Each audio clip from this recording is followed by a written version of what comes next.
And our next speaker is Tiziano de Angelis, speaking on the continuity of optimal stopping surfaces. Thank you very much. Yes, I was thanking the organizers, David, Bin, Anne, and Goran for inviting me over here. I mean, this is a sort of paper that I think if there is anyone in the world who's interested in it, I have to be sitting in this room. So it may be the only time I present it in my career, but that's, thank you for offering the opportunity. It's a story that for me goes back maybe 12, 13 years, this sort of line of study when I was a postdoc in Manchester. And I think it's a bit of a niche topic, but hopefully the talk will still be enjoyable. Right, so the plan is that I'll sort of try to introduce and motivate the problem. I'll state the setting and the main results. And then if time allows, I'll also perhaps also cover some of the arguments of proof. And then that's it.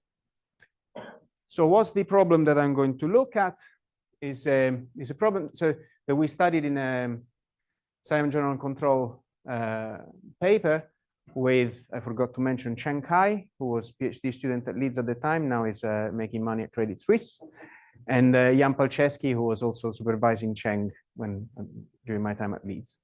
And so the problem is set up in the following way. We have a finite time horizon. Well, we have a time horizon that potentially is either finite or infinite, but the main point is that the problem is not time homogeneous, so time is a state variable.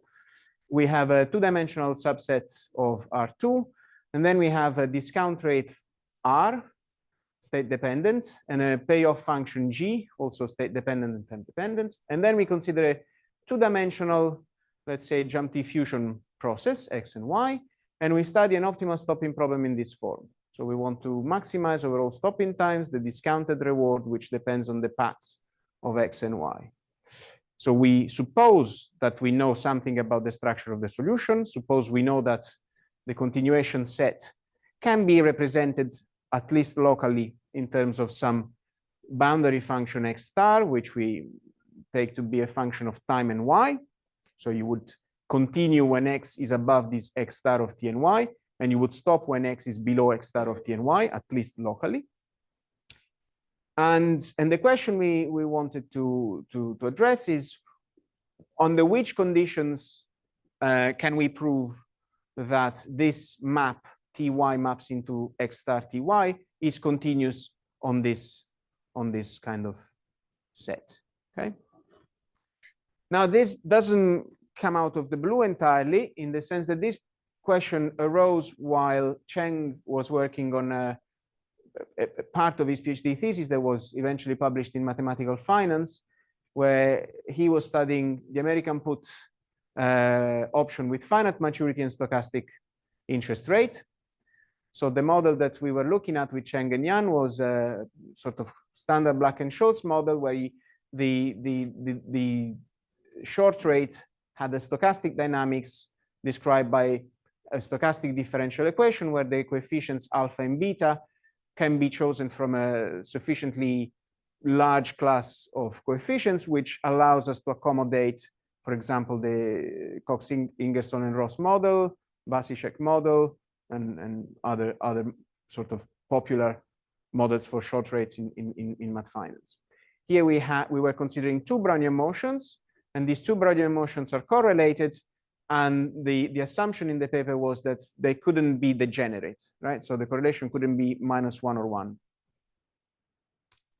And the problem we were studying in this math finance paper was just the classical American put option problem with stochastic discounting in a sort of standard rational pricing setting. So you see, this is a problem where you have a three-dimensional state dynamics, time, short rate, and stock value. And in this context, we could prove that we could characterize the continuation set in terms of an optimal boundary, which was function of time and the stock price. And you would continue whenever the current value of the short rate is strictly smaller than this critical value that depends on time and the stock price. Now, of course, this is not the usual parameterization for optimal stopping boundary in the context of American options. I think more natural one would be in terms of expressing the stopping rule in terms of values of the underlying stock. And so this the reason why I'm pointing this out here is because in this parameterization, using the methods that I will illustrate later on, we could prove that this map is continuous in time and x, right?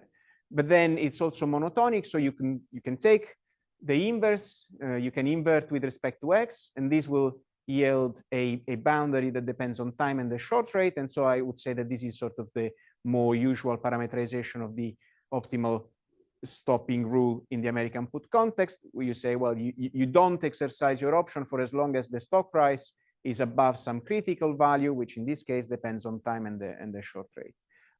For this parameterization in terms of B, we cannot apply the results that I'm about to illustrate. And so we don't know that B is continuous.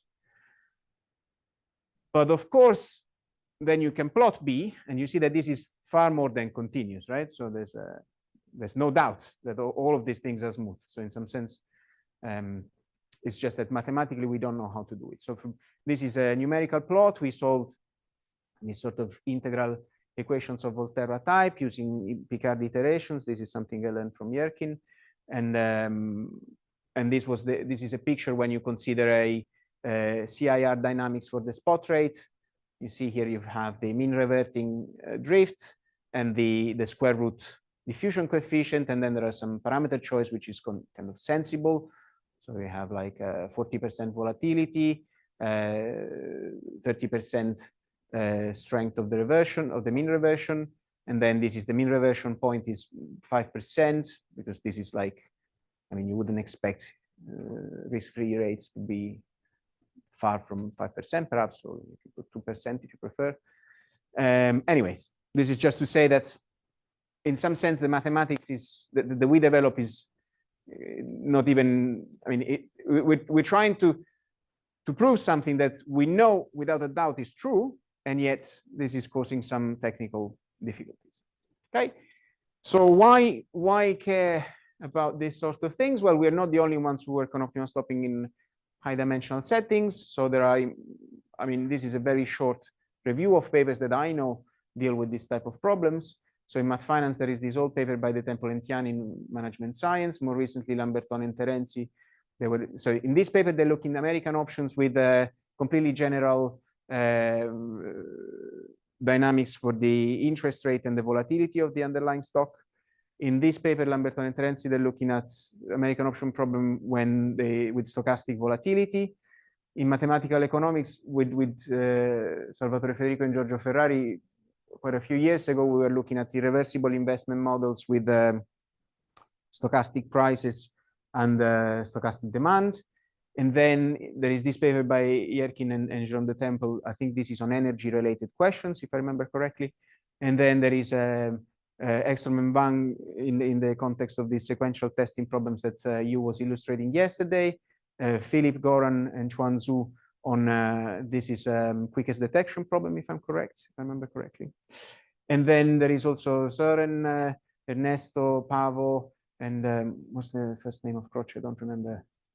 Where they're studying sort of this Ritz representation in order to obtain integral equations for multidimensional optimal stopping problems. So there is a literature out there which motivates our work, and but there is of course a lot of literature on the study of regularity of optimal boundaries already, because of the links with free boundary problems and PDEs. And this is slightly disappointing slide to some extent. Of course, this is not the whole story, but I'm trying to contextualize our work.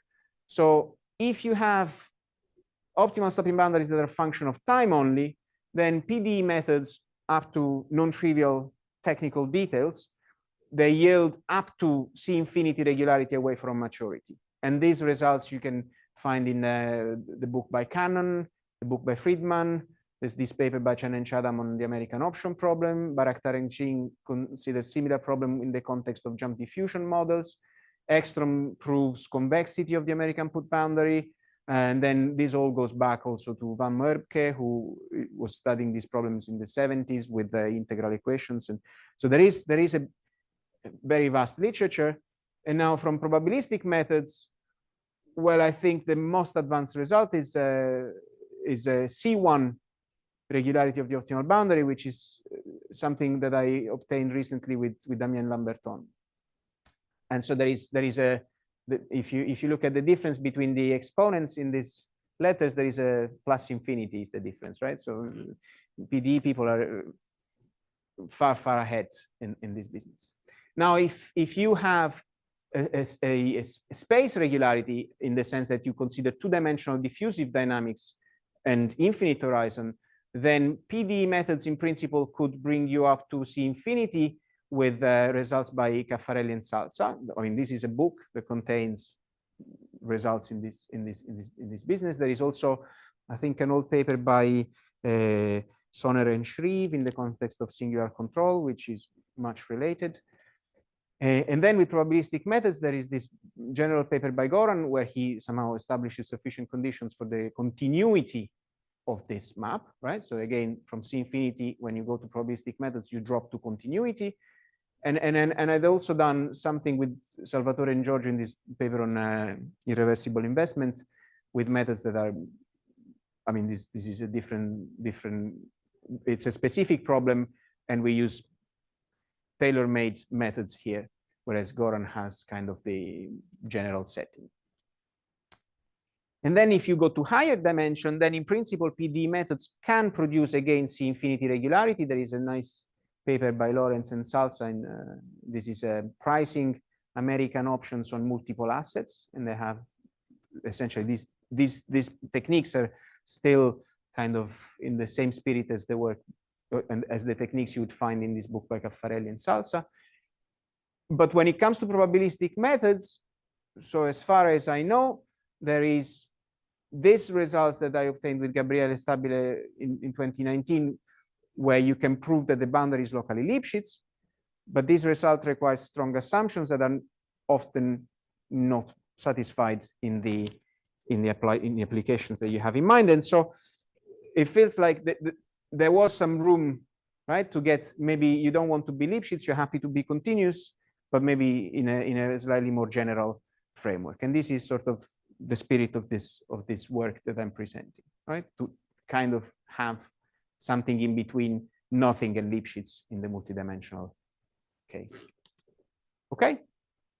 So what do we do? In a nutshell, we provide sufficient conditions to guarantee continuity of this particular type of optimal stopping boundary. So you have time and y in a jump diffusive model under easily verifiable assumptions that are satisfied in pretty much all the examples that we are aware of.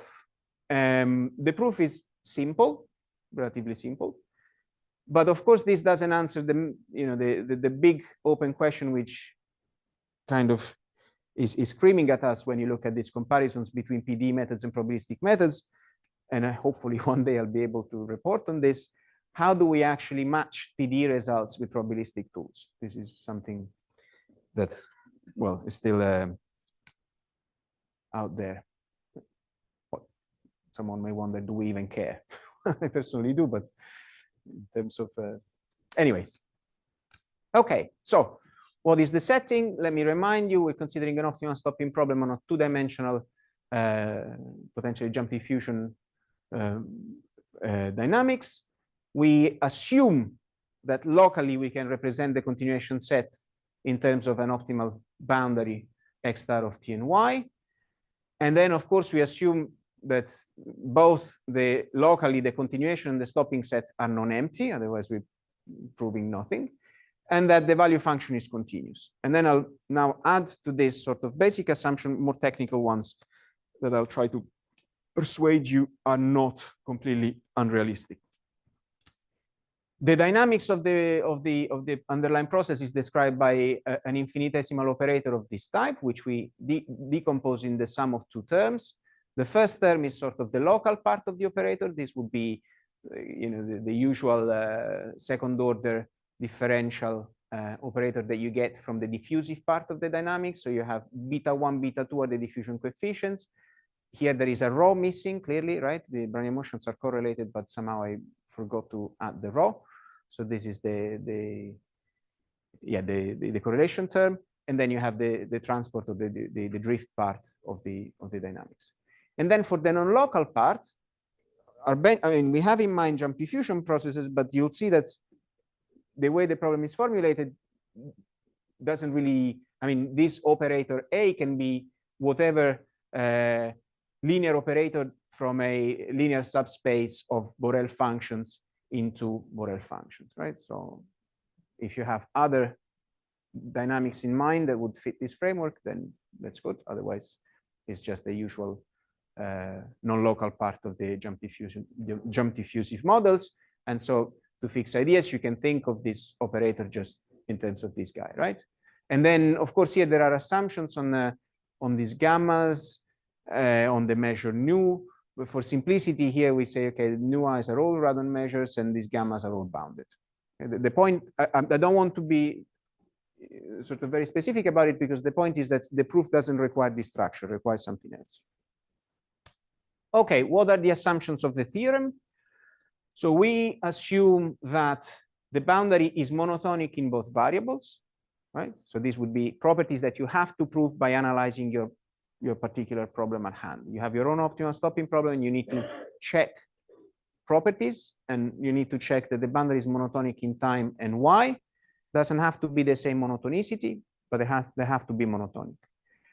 The coefficients have to be locally regular in the sense that alpha, so the drift and diffusion coefficients and the interest rate have to be continuous. The derivative in x of the diffusion coefficients have to be continuous, and one of the two diffusion coefficients has to be strictly separate from zero. The gain function locally around the boundary, around the portion of the boundary that you are analyzing, has to be C12. So this is satisfied also in the American put problem, because the boundary is away from the kink. And you want to assume that when you apply the infinitesimal generator to G, this produces a function H, which has continuous x derivative, and the derivative in x of H divided by beta 2, which is one of the two diffusion coefficients, has to be strictly separated from zero. Again, all of these assumptions are satisfied in the American put problem, if you want to look at it from a more concrete point of view. So these, I think, so these are kind of, the monotonicity of the boundary is something that you have to derive, you have to do some work and obtain it in your specific problem. The smoothness of the coefficients and the payoff are sort of input data, so this is easy to check. And then we come to slightly more delicate set of assumptions, but still within the realm of what we can do with the technology available to this day. So we assume that the value function is C1 in all variables. So this is, so the gradient is continuous locally in this ball. So maybe just to make sure that I'm not.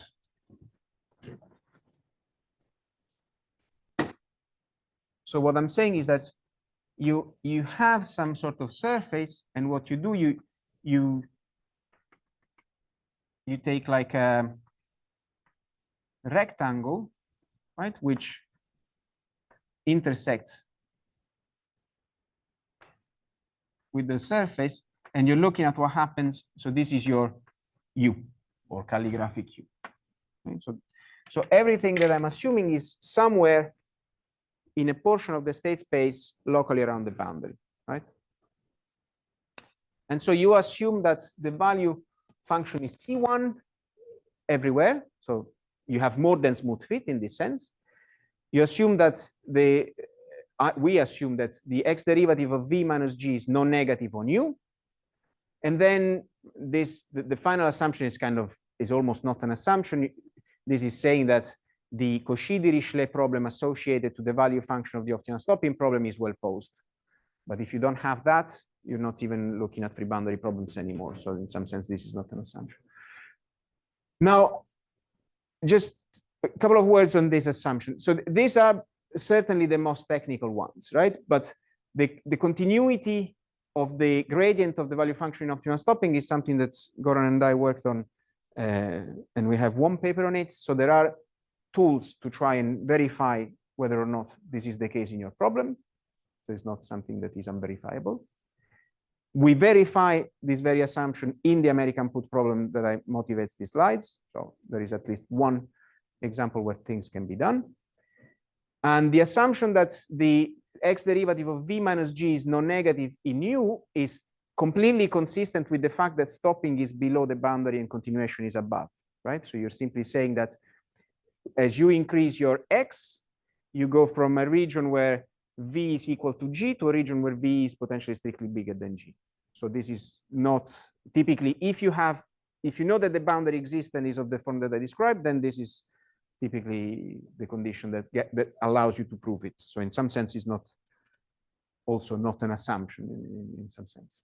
Okay, so this is for the local part of the operator, and then for the non-local part of the operator, there are some other assumptions. So you assume that when you take u is equal to v minus g, then u is in the domain of the operator, and when you apply the operator to u, this yields a continuous function. But if you think of the jump diffusive setting that I described, this is not a restrictive assumption. And then there is again this sort of monotonicity of the operator with respect to x, which kind of tallies with the idea that the boundary splits the state space with continuation above and stopping below.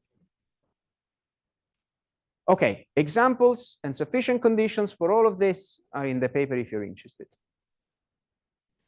Theorem 1, if you have only the local part of the operator, then under assumption 1 only, this map is jointly continuous. Right? So the optimal stopping boundary is continuous as a function of two variables. In the general case, when you also have the non-local part of the operator, then you need to assume assumption 1 and assumption 2, and again you get continuity of the optimal boundary. Right? And this is sort of the result that I wanted to illustrate. Now, what some comments. I mean, the proof is easy. I'll go over the proof quickly in the next 4 or 5 minutes, but it's not. We are unable to extend the same line of argument to higher dimension than this setting. And the reason why we are unable to do so is because when you try to mimic the same ideas, it looks like you need to have control of second order derivatives of the value function up to the boundary, which is not an object which we easily control in this business. So it's not. I don't know how to make this work in higher dimension, this methodology, but maybe it's possible. Sketch of the proof, right? So monotonicity in T and Y is important because if you have monotonicity in each variable, and if you can prove continuity of the maps, T maps into X star T for fixed Y, and Y maps into X star T Y for fixed T, then this sort of continuity in one direction plus the monotonicity guarantee joint continuity. Right? So you essentially the problem is reduced to a slightly easier one because you only need to control continuity in one direction at the time, and then monotonicity allows you to lift continuity in one direction at the time to continuity jointly in both variables. Okay, so the approach is similar to something that I was doing also back in the day when this journey started in Manchester in 2015, and I think, I mean, it's not like before 2015, of course, there were methods to prove continuity of optimal stopping boundaries. Not like I invented it. Somehow, maybe I made it a little more systematic, I think. But it's not for me to judge that. Anyways, so what's the idea? Let's focus on the case when there is only the local part of the operator. And let's, for the ease of exposition, consider the case when X star is non-decreasing in both T and Y. So the pictures that I'm going to illustrate are easier to hopefully digest. So S is a closed set by continuity of the value function, and this guarantees in this case that X star is right continuous in each variable. So by contradiction, we assume that there is a point T naught Y naught where the boundary is discontinuous in Y, right? So there is a jump in the Y variable. Then we can squeeze an interval in this jump, X1, X2. And by the monotonicity, we have that this interval is completely contained in the stopping set. So here I'm fixing T naught, Y naught. I'm looking at the interval. This is in the stopping set. There is a drawing on the next slide, which will explain this in a much neater way. And moreover, there is a Y tilde strictly smaller than Y naught, which is close to this critical point of discontinuity, such that there is a small rectangle in the XY plane, which is completely contained in the continuation set. So, cut a long story short, this is what I'm saying, right? Here I fix T naught. I'm plotting X star as a function of Y. If there is a jump of this kind, then I have that the green region is in the continuation set and the red edge is in the stopping set.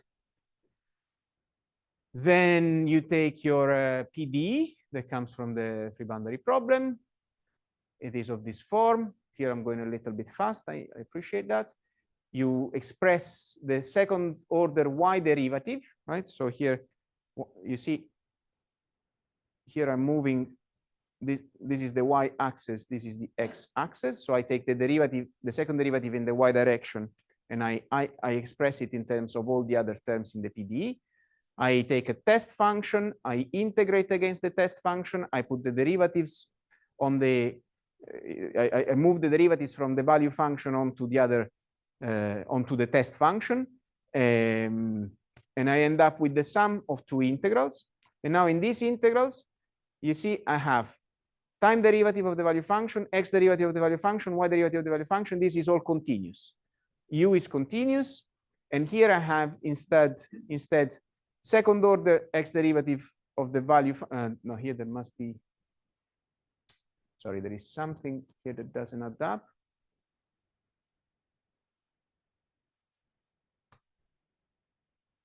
So there is this second order derivative here should be first order derivative, and this mixed derivative should only be a derivative in X, in Y, sorry, because you see I've moved one derivative onto the test function, so there is a typo. Okay, so I have these two terms. I pass to the limit as Y goes to Y naught. I can use the continuity, the assumed continuity of the gradient of the value function, dominated convergence theorem. I pass to the limit, I end up with this guy. This is bigger than delta by assumption, and so here you have delta. And for the other term, we have the same sort of rationale, and you end up with 0. Or maybe there wasn't a typo. Now I'm confused. Right, because I think this is correct, but before I take the limit, I still move one derivative onto the test function. Sorry. Okay, so putting together these two things, what we get that the integral of the second order Y derivative is delta over 2. I integrate twice in the Y direction. This gives me a lower bound of this form for any small epsilon. And so this is smaller than the integral of the second order Y derivative. I swap the order of integration. So you see I have two integrals in Y, I have second derivative in Y here. This means that I can remove at least one derivative by integrating, and actually both by integrating twice, and I end up with this expression. Why do I like it? Because here are only the sort of the worst term is the Y derivative of U, but I'm assuming this guy to be continuous. So I can let Y go to Y naught. Well, first I let epsilon go to 0, and then I let, which is the same as letting Y, sorry, I let epsilon go to 0. Here I have that, what happens here? Right, I don't remember. I apologize, right, this guy vanishes, this guy vanishes, and I have this one remaining, which is here. Now I move the derivative back onto the value function. I end up with this thing. And here I'm using the assumption that the X derivative of V minus G is positive. I have a minus in front, so this is negative, but you see this clearly leads to a contradiction because I've got a lower bound with something strictly positive, and I'm done. So then you repeat something in the same spirit to prove continuity in Y for fixed T. And in this proof, we use that we have, sorry, in this, we prove continuity of X star in T for a given Y. And in this proof, we know that this map is continuous already in Y. And we use this fact because now the picture, the analog of the picture that I showed you earlier is going to be this one. So if there is a discontinuity, then there has to be a rectangle, and one face of the rectangle has to lie in the stopping set. So now we again take test functions in X and Y, integrate by parts, blah, blah, blah, move the derivatives on the test function, pass to the limits, and again, you get to a contradiction. The contradiction here is with the fact that H cannot be 0 on a rectangle, right? Because here we use the assumption that the derivative of this guy in X is strictly positive. And therefore, we have continuity separately in each variable, plus monotonicity, join continuity.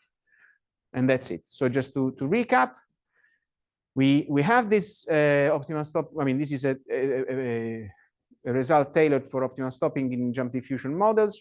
We prove continuity of optimal stopping surfaces. We have relatively simple sufficient conditions and a rather simple proof as well. And if anyone is interested, this is the reference to the paper. Thank you.